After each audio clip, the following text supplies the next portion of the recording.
Hi, I'm Kailash Awati. In this course, I'm going to give you a visually oriented introduction to support vector machines.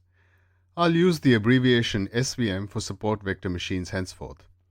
The objective of the course is to develop an intuitive understanding of how SVMs work, the different options available in the SVM algorithm, and the situations in which they work best. I'll assume you have an intermediate knowledge of R and some experience with visualization using ggplot. We'll start with a simple one-dimensional example and build our understanding through datasets of increasing complexity. To keep things simple, we'll stick with binary classification problems, that is, problems that have two classes. Okay, let's get started. A soft drink manufacturer has two versions of their flagship brand, a regular version Choke with sugar content 11 grams per 100 ml, and a reduced sugar offering, Choke R, with sugar content 8 grams per 100 ml. In practice though, the sugar content varies quite a bit.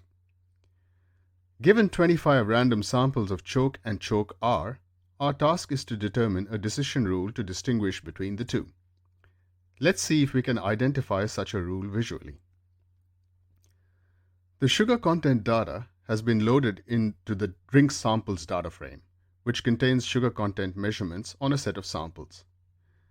We first specify the data frame and tell ggplot to plot the sugar content on the x-axis. The y-coordinate is set to 0 as there is only one variable. In the subsequent lines, we tell ggplot to create a scatter plot and do some labeling. The plot shows two distinct clusters separated by data points at 8.8 grams per 100 ml and 10 grams per 100 ml. These clusters correspond to the two brands.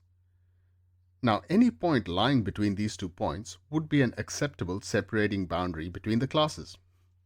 A separating boundary between classes is called a separator or decision boundary.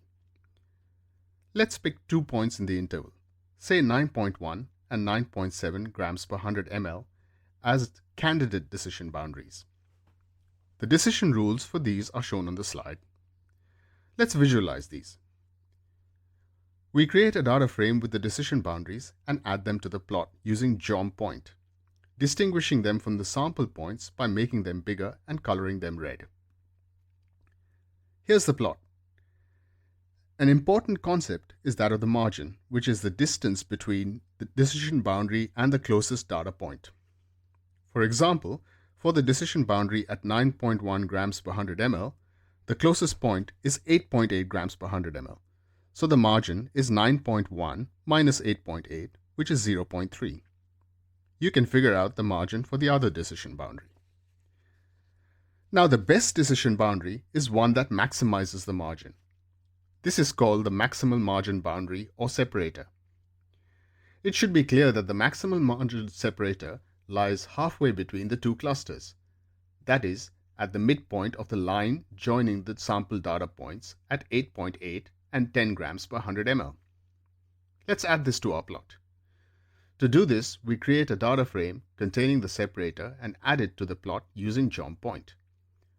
To distinguish the maximal margin separator from the sample points and the previous decision boundaries, we'll make it a bit bigger and color it blue. The plot makes it clear that the blue point is the best decision boundary because it is furthest away from both clusters and therefore most robust to noise. This simple example serves to illustrate a key feature of SVM algorithms, which is that they find decision boundaries that maximize the margin. Keep this in mind as we work through examples of increasing complexity in this course.